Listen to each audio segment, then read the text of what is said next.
Eu, na verdade, a minha experiência de rádio é basicamente como ouvinte, como apaixonado pelo rádio. Durante este episódio, você vai ouvir esta voz, que é de Rafael Cazé, neto do homenageado de hoje.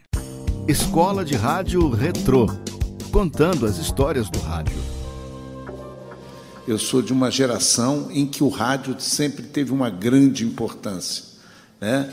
Desde o AM, até para pegar a hora, para acertar o relógio, ligava no rádio para ouvir a rádio relógio e acertar o horário do relógio. O rádio AM sempre foi uma grande presença na minha vida, depois da FM. Minha maior proximidade com a rádio, sem ser em relação como ouvinte, né, como apaixonado, vem da história da minha família, né, do meu avô. Meu avô foi um pioneiro do rádio, Ademar Cazé, que inventou lá na década de 30 um programa que acabou sendo o modelo do rádio, se é que a gente pode dizer de um rádio moderno naquela época, um rádio como hoje a gente conhece. Quando eu escrevi o livro sobre ele, sobre o programa Cazé, o subtítulo é O Rádio Começou Aqui. O rádio nasceu para ser um professor, mas só isso não dava para se sustentar, para se manter. Daí aparece um pernambucano arretado que colocou dinheiro para rolar no rádio. Sabe quem foi? Ademar Cazé. Aliás, Ademar da Silva Cazé foi um radialista brasileiro, avô da atriz Regina Cazé. Ademar Cazé teve um grande papel nessa transformação. Não só ele, como outros, como Renato Mursi, né?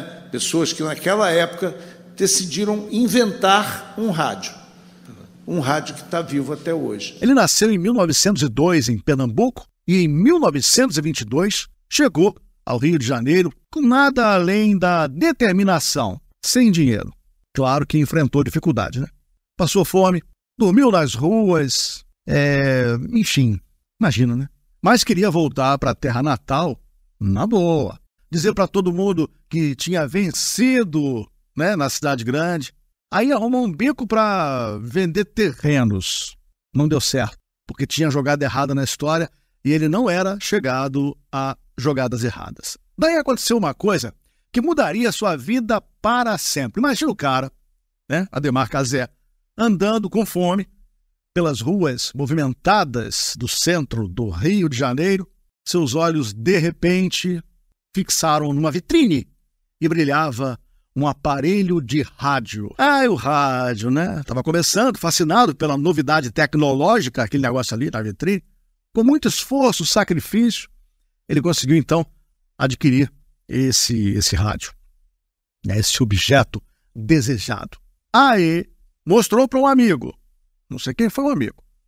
O amigo se interessou pelo aparelho de rádio e ele percebeu o quê? Uma oportunidade de lucrar, né? Então ele revendeu o rádio por um valor mais alto. E aí sacou o seguinte: olha, temos aqui a oportunidade de ganhar dinheiro, temos um negócio em potencial. De tanto vender rádio e de tanto ver que aquilo ali tinha um futuro, ele comprou para ele um rádio que pegava ondas curtas. E aí ele começou a ouvir rádios da Europa e dos Estados Unidos. E ele via que o rádio lá tinha uma dinâmica e o rádio aqui tinha uma outra dinâmica totalmente diferente. Ele falou: por que a gente tem que fazer algo tão ruim aqui e eles lá conseguem fazer algo tão bom? E aí ele resolve inventar de fazer isso aqui também. E ele era empreendedor. Ele tinha essa ideia de empreendedor. Então, Ademar voltou à loja, pediu ao dono da loja de rádio algumas unidades para ele revender. O cara ficou: não sei como é que vai ser isso, né? Eu não conhecia o Ademar. Então ele escolheu seus possíveis compradores consultando o catálogo telefônico. Procurava pessoas que tinham telefone porque tinham maior poder aquisitivo para comprar aquilo ali. Mas já havia uma demanda que era representada pelos rádios de galena, né? O que eram os rádios de galena? Eram aparatos que era uma bobina... Uma traquitana. Uma traquitana. Era uma bobina com um cristal... E aí as pessoas corriam aquele cristal em cima daquela bobina ali e, com um fone, conseguiam captar as ondas sonoras. Agora, isso se propagou de uma forma tão grande no Rio de Janeiro que o Rio de Janeiro era conhecido como a cidade de paliteiro. Olha. Por que paliteiro? Porque as pessoas botavam varas de bambu no quintal para prender a antena no alto. Ou seja, havia uma demanda, as pessoas, por mais primário que fosse o rádio até então, era uma novidade tecnológica, sim. Né? Que trazia música. Que, fulano é chique e tem rádio. Eu não tenho rádio, mas eu consigo ouvir rádio. É um cara que veio de Pau de Arara, que veio, né, vendeu fruta, fez o diabo a quatro para tentar sobreviver, de repente perceber essa demanda, esse gosto das pessoas pelo rádio e falar, quem sabe se eu não for por aqui, a coisa funciona. A estratégia era clara, oferecer o produto para quem poderia comprar. Se tivesse telefone, e o cara da loja falou, tudo bem, leva aí os aparelhos, leva 5, leva 3. O Adhemar chegava nas casas com aquela conversa, né? Deixar o aparelho de rádio, como uma espécie de experimente antes de usar. Geralmente quem estava em casa era a mulher, né? Porque o marido trabalhava, a mulher ficava dando duro em casa. Voltava 3 dias depois, para fechar a venda.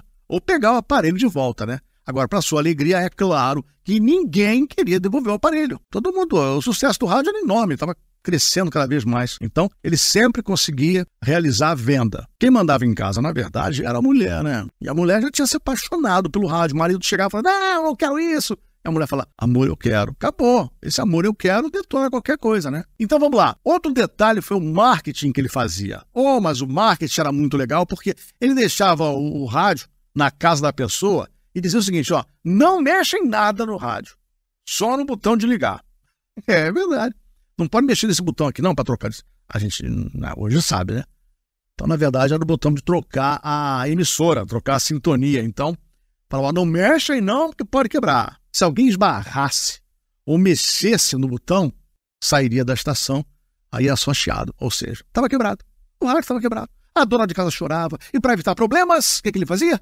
Ele vendia tipo um carnê manutenção, onde a dona de casa pagava um pouco por mês, um pouquinho de dinheiro por mês, e quando o rádio quebrasse, uma equipe viria para resolver o problema. O problema é que era apenas sintonizar novamente a emissora. O talento de Adhemar Cazé como vendedor não passou despercebido, todo mundo comentava, e logo o proprietário, o dono da empresa que fabricava os rádios Philips aqui no Brasil, quero conhecer esse tal de Adhemar. Foi nesse encontro aí que Adhemar fez um ousado pedido. Ele queria ter um programa de rádio na Rádio Philips. O cara não conhecia nada no mercado de rádio, nada de publicidade. O que ele queria era ganhar dinheiro, né? Não é que ele viu no rádio a oportunidade. O rádio começava, então ele queria ganhar dinheiro, né? Tá errado não. Determinado a conquistar seu espaço, seu programa de rádio, o Adhemar Cazé solicitou um horário assim, sim, coisa boba, das 8 da manhã à meia-noite. Tá bom, ok, então tá. E depois até ele falou, né, pra que meia-noite? Quem ia ouvir até meia-noite? Quem ia vender, né? Então, sua visão empreendedora, um cara muito audacioso, estava prestes a transformar em uma oportunidade, assim, única, né? Aí ele garantiu o programa dele, um programa garantido, e no ar ele começou a buscar talento. Mas onde é que eu vou buscar talento? Ele não conhece ninguém, não conhecia nada. Ele teve uma ideia de procurar os talentos nas noites da Lapa, é um bairro muito animado aqui no Rio de Janeiro, onde artistas se apresentavam nos bares, restaurantes, cantavam, tocavam. Ele procurava por músicos, cantores, enfim, alguém que pudesse se apresentar no programa, né? O programa Cazé, seu programa radiofônico, de 8 à meia-noite, eu não me conformo com isso, né? Lembra o Silvio Santos, né? Silvio Santos também ficava o domingo inteiro na televisão. Bom, aos poucos ele foi se estabelecendo como um cara que dava divulgação para a música popular brasileira, né? E assim, que é muito claro, no que eu estudei e tudo, que ele pagava o cachê em dia, era super honesto, e foi o primeiro a fazer contrato de prestação de contas, apresentação de artistas. Quer dizer, o Adhemar Cazé, ele abriu as portas para vários artistas que eram até então desconhecidos, né? E deu a eles uma nova plataforma para exibirem. Quem não queria tocar no rádio naquela época, né? Aí chegava na rádio, o seu talento alcançava um público maior com talento e, enfim, Cazé foi o primeiro cara a fazer um primeiro jingle, Padaria Bragança. Não que ele tivesse feito, né? Mas em 1932. E essa Padaria Bragança está até hoje em Botafogo, no Rio de Janeiro. Cazé foi muito importante. Ao longo da vida, ele conquistou não apenas a admiração dos ouvintes, porque, segundo dizem, eu ouvi, ele era muito bem-humorado, mas também o respeito de artistas, músicos que tiveram a oportunidade de mostrar seu trabalho. A música popular brasileira deve muito a ele. Muita gente, Noel Rosa, Carmen Miranda, através de seu programa Cazé, se apresentaram e fizeram sucesso, né? E sua determinação. Aí aconteceu o seguinte, no rádio, Cazé ficou 19 anos, quase 20 anos. E quando chegou à televisão, sabe o que foi que ele disse? Quando chegou à TV, ele viu a TV e falou assim, o rádio está aniquilado. Ainda bem que ele estava errado, né? Mas olha, foi amor à primeira vista pela televisão. E aí, em 1951, ele se associou ao Assis Chateaubriand. Quando a televisão surge, meu avô, ele é um dos primeiros a sair do rádio para ir para a televisão. Por quê? Havia uma decretação da morte do rádio. Não uma decretação oficial, mas uma decretação lógica. Por quê? Para que eu ia continuar ouvindo rádio se eu podia ouvir rádio com imagem? Por que eu continuaria usando aparelhos de rádio? E a gente tem que lembrar que isso acontece antes do surgimento do transistor. Então, o rádio ele era ligado na tomada. Não tinha essa mobilidade que depois o transistor sai. Então, meu avô ele fala, eu saí do rádio, eu desisti do rádio, porque eu achei que o rádio ia morrer. Foi pioneiro da TV com programas inovadores e lançou um programa chamado Noite de Gala, onde se apresentavam. Foi um sucesso na TV, foi imediato. O sucesso foi tão grande quanto no rádio, ou mais, né? Outro dia, ele voltou à terra natal a bordo de um carro caríssimo, assim, último modelo, 0 quilômetro. Também comprou um palacete em Copacabana, dava festas para a sociedade. E uma coisa engraçada, que até a Regina Cazé falou, ele achava muito legal ser rico. Quem não ia achar, né, Regina? Quem não ia achar legal ser rico, né? Eu também ia achar muito legal se eu fosse rico, né? Bom, assim, tem que dizer o seguinte, que tudo que ele conquistou foi com muito trabalho e com muita honestidade. Então isso que é legal na carreira do Adhemar Cazé. Em 64, ele infartou, deu PT, infartou, aí decidiu levar a vida com mais calma. Ficava lendo, estudando inglês, ficava também pescando. Devia achar um saco, né? Porque era todo agitado. Mas foi aí, né?